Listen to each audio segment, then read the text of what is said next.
দর্শক, উপদেষ্টা পরিষদের জরুরি বৈঠক ডাকা হয়েছে। নিশ্চিতভাবে খুবই গুরুত্বপূর্ণ ইস্যুতে এই বৈঠকে আলোচনা হবে। তার কারণ, প্রিয় দেশবাসী, আপনাদের সাথে একটা বিশেষ সংবাদ তাৎক্ষণিকভাবে শেয়ার করার প্রয়োজন অনুভব করছি। বিতর্কিত উপদেষ্টা প্রফেসর ডক্টর আসিফ নজরুলের উপদেষ্টা পদ নাও থাকতে পারে। আসিফ নজরুল নিজেই এখন সে আশঙ্কায় আছেন। কথা একদম ক্লিয়ার। ডক্টর আসিফ নজরুল সাহেব, কান খুলে শুনে রাখেন, আগামী 1 ঘন্টার মধ্যে আপনাকে পদত্যাগের লকমা লাগাতে হবে, পদত্যাগ করতে হবে। আওয়ামী লীগকে কি আসলে নিষিদ্ধ করা হয়েছে? আওয়ামী লীগকে তাদের যে কার্যক্রমগুলো, সেই কার্যক্রমগুলো নিষিদ্ধ করা হয়েছে। আমরা পত্রিকার হেডিং যা দেখছি, উপদেষ্টা পরিষদের যে সিদ্ধান্ত আমাদের সামনে আসছে, ডক্টর আসিফ নজরুল ইসলাম যে বক্তব্য দিয়েছেন, সেই বক্তব্যগুলোকে কোথাও না কোথাও আমার কাছে ব্যক্তিগতভাবে আওয়ামী লীগকে নিষিদ্ধ করা হয়েছে এরকম মনে হয়নি। আওয়ামী লীগকে যে নিষিদ্ধ করলো, এতে সামনে যে বাংলাদেশের নির্বাচন হতে যাচ্ছে, এখন আওয়ামী লীগের যে প্রায় 40 থেকে 50% যে ম্যান্ডেট, এই যে ভোটগুলা, এই ভোটগুলো এখন কার বাক্সে পড়বে? আসসালামু আলাইকুম দর্শক, আরো একটি নিউজ ভিডিওতে আপনাদের সবাইকে স্বাগতম। দর্শক, আজকের ভিডিওটা শুরুতেই কিন্তু আপনাদেরকে অনেকগুলো ভিডিওর ইন্ট্রো দেখানো হয়েছে, অনেকগুলো শিরোনাম দেখানো হয়েছে। এই শিরোনামগুলো দেখে কিন্তু আপনারা বুঝতেই পারতেছেন যে আসলে আজকের ভিডিওটার টপিক কি। দর্শক, বর্তমান বাংলাদেশের মধ্যে কিন্তু আবারও একটা আন্দোলনের আভাস পাওয়া যাচ্ছে। ছাত্র সমন্বয়করা মিলে আবারও কিন্তু একটা আন্দোলনের মধ্যে নেমে পড়েছে, সেটা কিন্তু আপনারা সকলেই জানেন। কিন্তু দর্শক, হঠাৎ করে এই যে আওয়ামী লীগের বিরুদ্ধে, আওয়ামী লীগ ব্যান করার বিরুদ্ধে ছাত্ররা কেন এইভাবে লেগে পড়লো? আর অন্তর্বর্তীকালীন সরকার 10 মাস হয়ে গেছে, অন্তর্বর্তীকালীন সরকারকে এই ছাত্র সমন্বয়করা কিন্তু নির্ধারণ করেছে সরকারের জন্য। সেই অন্তর্বর্তীকালীন সরকার এখন পর্যন্ত কেন আওয়ামী লীগকে ব্যান করতে পারতেছে না? এর পিছনের মূল কারণগুলো কি কি এবং অন্তর্বর্তীকালীন সরকার নিয়ে আরো কিছু তথ্য আপনারা জানতে পারবেন আজকের এই একটি ভিডিও থেকে। আপনাদেরকে কিছু প্রতিবেদন দেখানো হবে, আপনারা যদি প্রতিবেদনগুলো শেষ পর্যন্ত দেখেন তাহলেই হয়তো বুঝতে পারবেন। তো দর্শক, কথা না বাড়িয়ে সর্বপ্রথম আমরা কিছু ইম্পর্টেন্ট তথ্য এবং কিছু প্রতিবেদন দেখে নেব। আওয়ামী লীগকে কি আসলে নিষিদ্ধ করা হয়েছে, নাকি ধরেন যে আওয়ামী লীগকে তাদের যে কার্যক্রমগুলো, সেই কার্যক্রমগুলো নিষিদ্ধ করা হয়েছে? আমরা পত্রিকার হেডিং যা দেখছি, উপদেষ্টা পরিষদের যে সিদ্ধান্ত আমাদের সামনে আসছে, ডক্টর আসিফ নজরুল ইসলাম যে বক্তব্য দিয়েছেন, সেই বক্তব্যগুলোকে কোথাও না কোথাও আমার কাছে ব্যক্তিগতভাবে আওয়ামী লীগকে নিষিদ্ধ করা হয়েছে এরকম মনে হয়নি। যেমন ধরেন, আমি একটা গাড়ি চালাচ্ছি, গাড়িটা কোনো কারণে 2-4 জন মানুষের মাইরা দিছে, তো তারপরে পুলিশ করলো কি, আমার গাড়িটারে নিয়ে আটক রাখলো, এই গাড়ির বিরুদ্ধে একটা মামলা হলো। সেই মামলা চলাকালীন সময় আমি এই গাড়িটা ড্রাইভ করতে পারলাম না। মামলাটা শেষ হয়ে গেলে এটা ফাইনাল একটা রেজাল্ট আসবে, তখন আমি হয়তো গাড়িটা ড্রাইভ করতে পারবো। কিন্তু এই মামলা কবে শেষ হবে, কবে আমি আমার গাড়িটা পাবো, এখানে একটা কোয়েশ্চেন মার্ক আছে। এতগুলো কথা বলার মেইন কারণ হচ্ছে, আমরা গণমাধ্যমে আস্তে আস্তে যে জিনিসটা দেখলাম যে উপদেষ্টা পরিষদের সিদ্ধান্ত কি, বিচার শেষ না হওয়া পর্যন্ত, এখানে কিন্তু এই কথাগুলোর খুবই তাত্ত্বিক মিনিংস আছে। বিচার শেষ না হওয়া পর্যন্ত আওয়ামী লীগের কার্যক্রম নিষিদ্ধ। এখন বিচার শেষ হওয়ার পরে আওয়ামী লীগ তাদের কার্যক্রম চালাতে পারবে, কথাটার অর্থ তো এরকমই হচ্ছে। তাহলে আওয়ামী লীগকে চিরতরে নিষিদ্ধ মানে হচ্ছে চিরতরেই তো সবাই চায়, তাই না? তো সেখানে নিষিদ্ধটা আসলে কি শব্দটা সামঞ্জস্যপূর্ণ হলো? আমি কোরআন যদি গণমাধ্যমের লেখাগুলোকে আমার পড়তে বা বুঝতে ভুল না হয়, সেখানে বলা হয়েছে যে গত বছরের জুলাই আগস্টে আপনার আন্দোলনে ক্ষমতাচ্যুত আওয়ামী লীগের রাজনীতি নিষিদ্ধ করার সিদ্ধান্ত নিয়েছে সরকার। এই লাইনটার সাথে আমি পরের লাইনগুলোতে একটু আমার কাছে ভিন্নতা মনে হচ্ছে যে আপনার জরুরি বৈঠকে বসেছিল উপদেষ্টা পরিষদ, বৈঠক শেষে সরকারের সিদ্ধান্তের কথা জানিয়েছেন উপদেষ্টা আসিফ নজরুল। তো কি বলেছেন তিনি? আন্তর্জাতিক অপরাধ ট্রাইব্যুনালে বাংলাদেশ আওয়ামী লীগ ও তার নেতাদের, আওয়ামী লীগ দল হিসাবে আর তার নেতাকর্মী কারা, যারা এই জুলাই আগস্ট অভ্যুত্থানে বিভিন্ন অন্যায় করছেন তো সত্য, এটাকে কিন্তু অস্বীকার করার সুযোগ নেই। আমরা হয়তো সময়ের সাথে এটা ভুলে গেছি। আন্দোলনকে দমন করার জন্য, এটা সরকার বিরোধী আন্দোলন ছিল, পতনেরই ছিল, কিন্তু সে আন্দোলনকে দমন করার জন্য যেভাবে শক্ত হাতে আওয়ামী লীগ প্রতিহত করেছে, ছাত্রলীগ রাস্তায় নেমেছিল, এই দৃশ্যগুলো কিন্তু আপনি অস্বীকার করার সুযোগ নেই। এটা আপনি কোনোভাবেই অস্বীকার আসলেই করার সুযোগ নেই।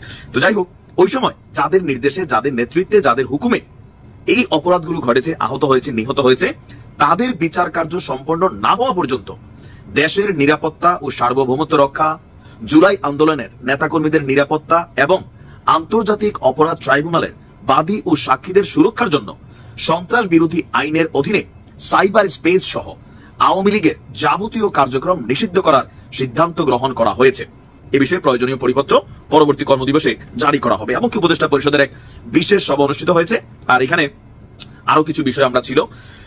আচ্ছা, এখন আমি আসিফ নজরুল স্যারের এই লেখাগুলোর মধ্যে ওই জিনিসটা আসলে আমি খুঁজে পাচ্ছি না যে আওয়ামী লীগকে চিরতরে নিষিদ্ধ করা হয়নি, সাময়িকভাবে বলা হয়েছে আনটিল বিচার হওয়া পর্যন্ত। তাহলে হাসনাতদের যে দাবিটা ছিল, সেই দাবি বনাম সরকারের এই বক্তব্য, তোমরা কি মিলছে? আমি হয়তো বুঝতে পারতেছি না, হইতে পারে যে সরকারি ভাষার মধ্যে অনেক চিকন প্যাচ থাকে, কিন্তু আমি যতটুকু খোলামেলা বুঝি ততটুকু মনে হচ্ছে যে বিচার হওয়া পর্যন্ত 1 বছর 2 বছর 3 বছর হইতে পারে, 5 বছর হইতে পারে। এখন আওয়ামী লীগের রাজনৈতিক কার্যক্রম তো এমনিতেই নাই। শেখ হাসিনা বিদেশ বসে বক্তব্য দিচ্ছেন, অথবা আওয়ামী লীগের অনেক নেতারা তারা বিদেশ থেকে দলীয় কার্যক্রম সাধারণ কর্মীদেরকে উৎসাহ দেওয়ার চেষ্টা করছেন। আবার কিছু কিছু জায়গায় যেই ধরনের কার্যক্রম চলে এগুলাকে আদৌ কি কার্যক্রম বলার সুযোগ আছে? যেমন ধরেন ভোর বাজে সকাল 5টা, সারা বাংলাদেশের মানুষ ঘুমায়, 20-25 জন মানুষ মুখে মাস্ক লাগাইয়া জয় বাংলা বলে স্লোগান দিচ্ছে, শেখ হাসিনা ভয় নাই, রাজপথ ছাড়ি নাই। তো রাজপথ কি ভোরবেলা দখলের টাইম? নিশ্চয়ই না, তাই না? তো এগুলাতে বোঝাই যায় যে আওয়ামী লীগ রাজনৈতিক কার্যক্রমে নিজেদেরকে ইনক্লুড করতে ভীত, সন্ত্রস্ত। এগুলা হচ্ছে বিভিন্ন জায়গায় বিভিন্ন রকম ঘটনা হচ্ছে, কিন্তু অফিসিয়ালি আওয়ামী লীগ কোনো ডাক দিয়া প্রোগ্রাম সফল করতে পারছে? একটা কার্যক্রমের ডাক কিন্তু দিছিল, হরতালের একটা ডাক দিছিল আওয়ামী লীগ, কিন্তু রাস্তাতে কেউই নামে নাই, নামবেও না।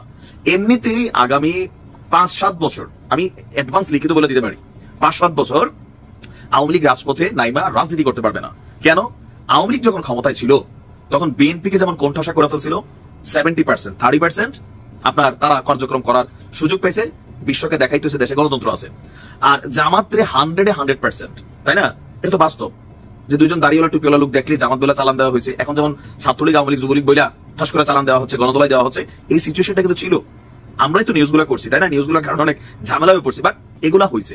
তো সেই ক্ষেত্রে বিএনপির মধ্যে যে প্রতিশোধের নেশায় যে বিভিন্ন ভুয়া মামলা দিয়া বিএনপির ঘর ছাড়া করেছে, এখন বিএনপির তারা কিন্তু দিচ্ছে, অনেক ভুয়া মামলা হচ্ছে। তো সেই মামলাগুলো এখন খালাস হয়ে গেছে, বিএনপি নেতা কর্মীরা মাঠে ময়দানে নেমে গেছে। তারা কি আওয়ামী লীগের এই চান্সটা দিবে যে আপনি মাঠে আসেন ভাই, রাজনীতি করেন, একটা দলীয় সমাবেশ সভা এগুলা করেন? জীবনও দিবে না। এটা খুবই সিম্পল। কেন?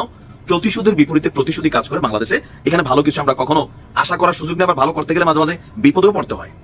তো সকল কিছু মিলিয়ে কোন অ্যাঙ্গেলে মনে হচ্ছে যে আওয়ামী লীগ আগামী 2, 4, 5, 7 বছর রাজপথে দ্বারা নাইমা আপনার আন্দোলন অথবা রাজনৈতিক কার্যক্রম অথবা অফিসিয়ালি সভা সমাবেশ বৈঠক, আমার মনে হয় না। সো তাদের কার্যক্রম এমনিতেই নাই। এখন নতুন কার্যক্রম কোনটা যেটা বিচার চলাকালীন পর্যন্ত নিষিদ্ধ করা হবে? তবে এতদিন পর্যন্ত এটা আইন ছিল না, সরকার আজকে আইন করে দিছে। যেমন ধরুন অনেকে ভাবতেছিল যে আস্তে আস্তে হয়তো আওয়ামী লীগ আবার শক্তিশালী হইয়া রাজপথে একদিন নেমে যাবে, একদিন তারা একটা মিছিল করবে। তো এই যে আশঙ্কা, সম্ভবত এই আশঙ্কাগুলোকে আইনি ভাবে একটা স্বীকৃতি দেওয়া হলো, যে কোনো ধরনের কার্যক্রম এটা নিষেধ। যদি নামো গ্রেপ্তার হবা, যদি নামো আইন তোমার পানিশ করবে। সো সামহাও একটা আইনের শাসনের মধ্যে আওয়ামী লীগকে ঢুকানোর চেষ্টা চলেছে।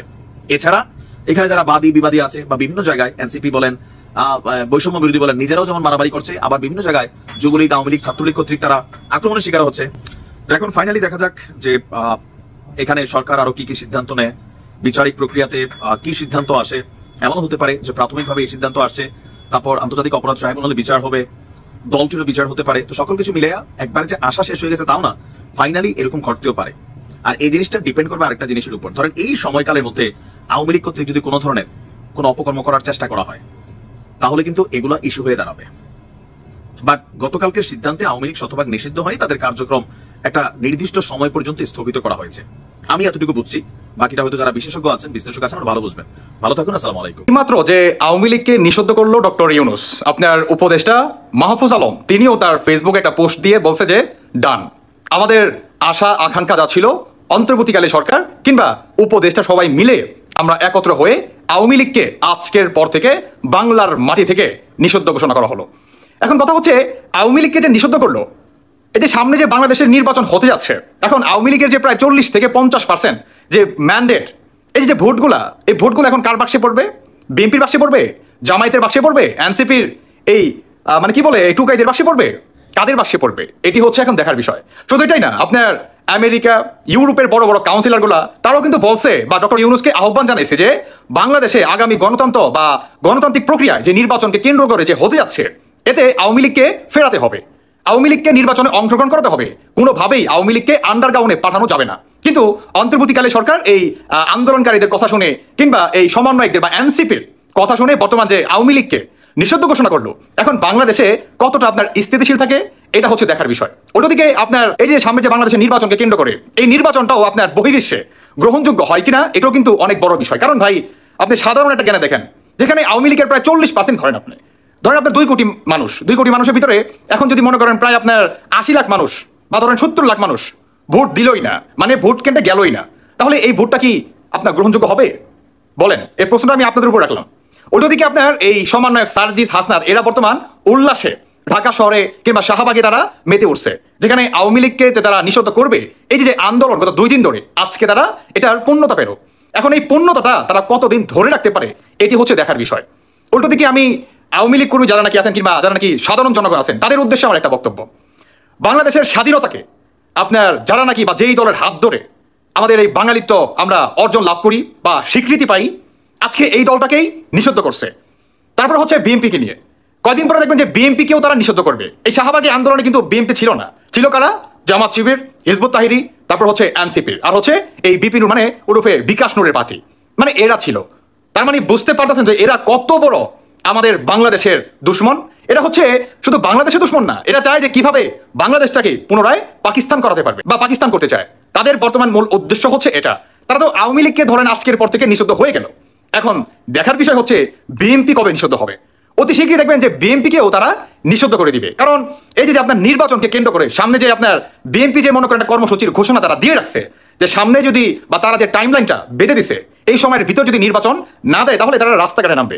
এখন এই আন্দোলনকারী কিংবা উপদেষ্টা যেই কটা বৈশা রয়েছে, তাদের এগেনস্টে কি বিএনপি আপনার সেই আন্দোলনে কি তারা পারবে, বিজয় হবে, এটা হচ্ছে দেখার বিষয়। শুধু এটাই না, আপনার এই যে আওয়ামী লীগকে নিষিদ্ধ করলো কোটি কোটি মানুষ, তাই না? এখন এই মানুষগুলা কি এনসিপি কে ভোট দিবে? কাদের ভোট দিবে? বিএনপিকে ভোট দিবে? জামায়াতকে ভোট দিবে? এটাও কিন্তু দেখার বিষয়। আমি সর্বশেষ আওয়ামী লীগ আর বিএনপির উদ্দেশ্যে একটা কথা বলি, শুনেন। আজকে তারা আওয়ামী লীগকে নিষিদ্ধ করছে, পরশুদিন 100% লিখিত নেন বিএনপিকেও তারা নিষিদ্ধ করবে। শুধু এটাই না, বাংলাদেশের স্বাধীনতা তারা উপরে ফেলে দিবে, 71-এর চেতনা তারা উপরে ফেলে দিবে, 72-এর যে সংবিধান, সেই সংবিধানকেও তারা কি দেখবেন আশ্রাতে আশ্রাতে ময়লার ডাস্টবিনে তারা ফেলে দিবে। তারা পুনরায় বাংলাদেশকে পাকিস্তানিতে পরিণত করবে। অলরেডি হয়ে গেছে, বাকি নাই। এখন শুধু লিখিত আর হচ্ছে ডকুমেন্টস হবে, এছাড়া আর কোনো কিছুই বাকি নাই। এখন বর্তমান যদি বাঙালিত্বকে বাঁচাতে চান, যদি বাংলাদেশকে বাঁচাতে চান, যদি মাতৃভূমি এই বাংলা ভাষাকে যদি বাঁচাতে চান, তাহলে অবশ্যই আওয়ামী লীগ আর বিএনপিকে কাঁধে কাঁধ মিলিয়ে রাজপথে নামতে হবে। না হলে শেষ, বাঙালিত্ব শেষ, বাংলাদেশ শেষ, মাতৃভাষা শেষ, সব শেষ। বর্তমান একটাই এটার আপনার বা এদের থেকে রক্ষা পাওয়ার উপায়, সেটি হচ্ছে আওয়ামী লীগ আর বিএনপিকে কাঁধে কাঁধ মিলিয়ে রাজপথে নামতে হবে। এবং যত কটা মনে করেন দেশ বিরোধিতা আছে, জঙ্গি আছে, টুকাই আছে, এদের হাড্ডি ভাঙতে হবে, এরা যাতে বাংলার মাটি থেকে বের হতে না পারে। আন্ডারগ্রাউন্ডে তাহলে ফাইনালি আওয়ামী লীগ চলেই গেল। এখন দেখার বিষয় সামনে বিএনপি কি স্টেপ নেয়। তবে আন্ডারগ্রাউন্ডে তারা পাঠাইছে, কোনো সমস্যা নাই, আরো ভালোভাবে ফিরে আসবে। কারণ ইতিহাস সাক্ষী, ইতিহাস সাক্ষী, বহির্বিশ্বে যত দলকে আন্ডারগ্রাউন্ডে পাঠিয়ে দেওয়া হয়েছে, সমস্ত দল এমন ভাবে কামব্যাক করছে, তখন বাংলাদেশের না শুধু পুরো বিশ্ব মনে করেন তাকিয়েছিল। এনিওয়ে দর্শক বন্ধুরা, এখন দেখার বিষয় যে বিএনপি কি স্টেপ নেয়।